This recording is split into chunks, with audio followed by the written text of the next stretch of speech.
What's going on, you all? John here, and today we're going to be making a video about the differences between the most commonly kept geckos. Or at least beginner geckos, but before we do that, why don't we go ahead and feed some of the fish. So first we're going to feed these guys, and they kind of act like little piranhas. Now when I tap, they just get active and start attacking the surface of the water, which is completely different to how they used to be. Even if I put my finger in, they'll go after it. So why don't we give them some food?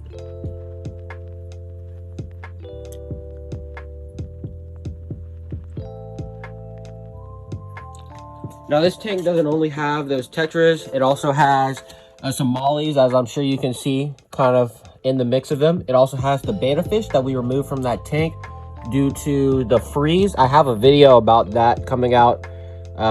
It should be out tomorrow, but basically a lot of the animals died because we had a deep freeze.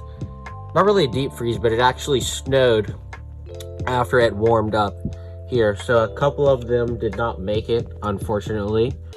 But besides that, let's go ahead and get into the differences about the geckos. Alright, so we're going to be talking about the gecko species and their difference, and to help with that, we're going to have Littlefoot here. He's one of the leopard geckos that I have, and he's the only one, or he's not the only one, but he's the only one currently handleable, really, after brumation, who doesn't try to run or skid away from every little movement. The other two are still skittish, but we'll obviously be working with them to get them back to being pretty much like Littlefoot, where I can just come, pick them up, and move them around where I need them. And he's completely fine with it. The crested geckos, they were two of the ones that didn't make it, which is unfortunate because those are one of the ones I was going to talk about. But we do have Littlefoot here, so we're going to start out with leopard geckos. So leopard geckos obviously come from a desert environment, usually Iran, Iraq, kind of that area.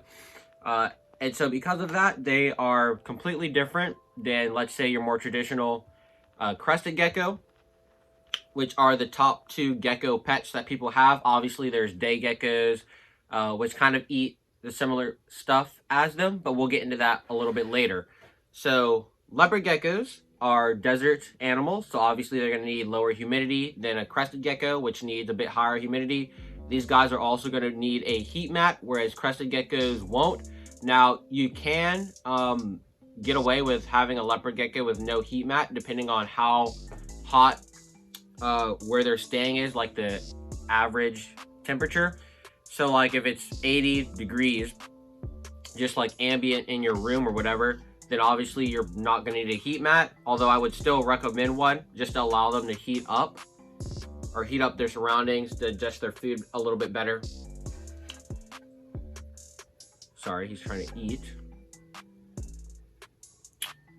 Besides the difference of just climate and environment, crested geckos are arboreal, whereas these guys are terrestrial. So they're going to be on the ground, moving around. They don't have sticky pads like other geckos, so you can't stick them on a wall, which you shouldn't even be doing with your crested gecko, but you can't stick them on a wall and expect them to just be able to crawl up very easily. It's not going to work.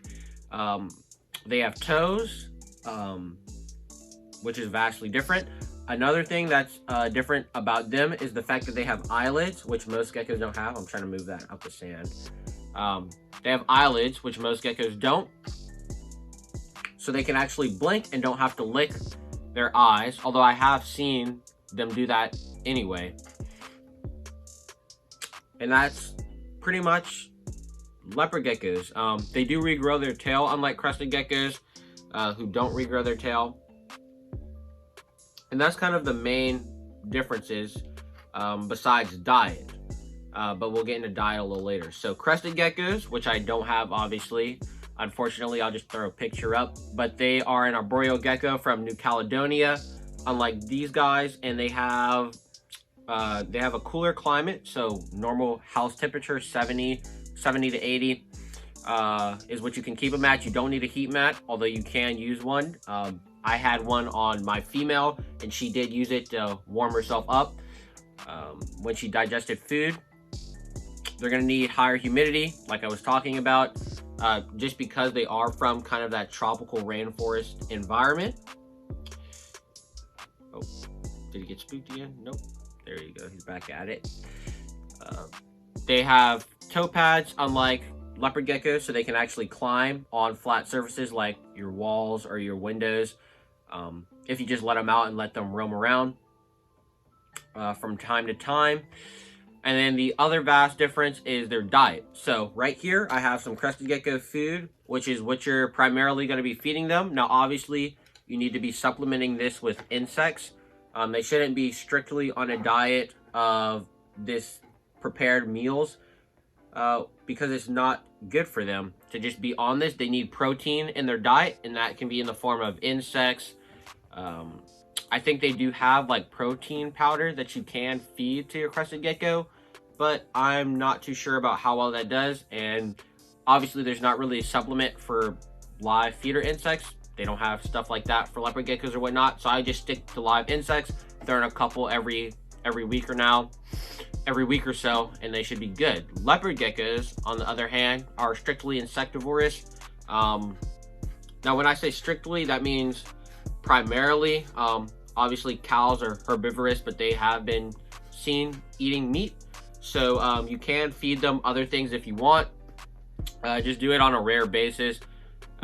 It's not something you should primarily be feeding insects. That's what I do. He hasn't eaten anything besides just a basic insect diet since last year. So that's pretty much how you should be separating it. He should barely be eating anything besides insects. And those are the two differences between the primary gecko species, as he stopped looking at it. The next things I wanted to talk about are the geckos that aren't as commonly kept as leopard geckos and crested geckos, but that people may still get. And so that includes day geckos, both the giant and the regular variety tokay geckos, which I definitely do not suggest. Mediterranean house geckos, which are another arboreal. All three of those are arboreal. And then substitutes for leopard geckos, African fat tails, and then Chinese and Japanese cave geckos.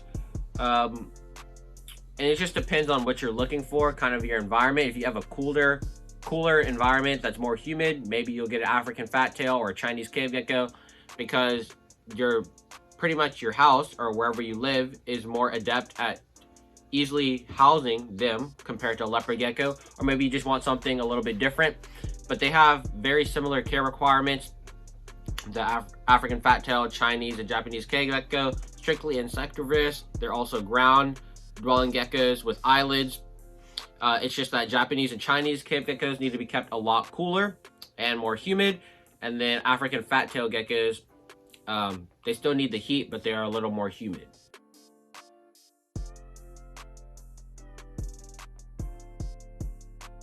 Day geckos, tokay geckos, and Mediterranean house geckos are arboreal geckos.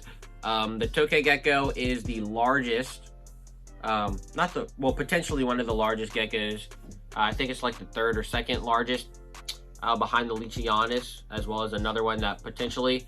But they are very similar to crested geckos in their care, kind of like chihuahuas or gargoyle geckos. Except tokay geckos, I wouldn't suggest, just because of their temperament. Typically, obviously, there are some that do very well with handling. But typically, the tokay geckos you're going to get, they're going to be either imported or like wild caught. And they're not going to have a good temperament, so it's going to be really hard to get them to be handleable like this leopard gecko, which is very easy to handle. Day geckos, they're not very handleable either, except unlike tokay geckos, which are like meat eaters, they will eat mice, birds, insects. They will eat this prepared diet, so it's going to be kind of like the reverse of a crested gecko or a gargoyle gecko, where you're going to be feeding them insects primarily and then supplement it once or twice a week with this prepared diet. Mediterranean house geckos are kind of like that as well. You're going to be supplementing them and supplementing them with this and then feeding them insects primarily. And none of those three I mentioned are handleable like tokay geckos or gargoyle geckos or chihuahua geckos. The leopard gecko variants that I mentioned, they are handleable. They're a lot easier to tame down compared to those ones. And those are the primary differences between the common gecko species that people keep. There are obviously some other ones, yellow-headed geckos, stuff like that, but those are the primary ones that I see people getting. I actually have a Mediterranean house gecko, so I'm gonna go grab him. I did show you all. I wasn't going to because they're very difficult to handle, but I'll just go ahead and try it. This is the Mediterranean house gecko. Mine are a little more handleable because I deal with them. Oh, as he jumps. I deal with them kind of on a daily basis, especially now that the brumation is over, so I can get them more handleable for breeding, so it's easier for me to care for them. So they're a little more handleable. Typically, they will immediately run. They won't even walk up you like this. They will be super flighty and just immediately gone.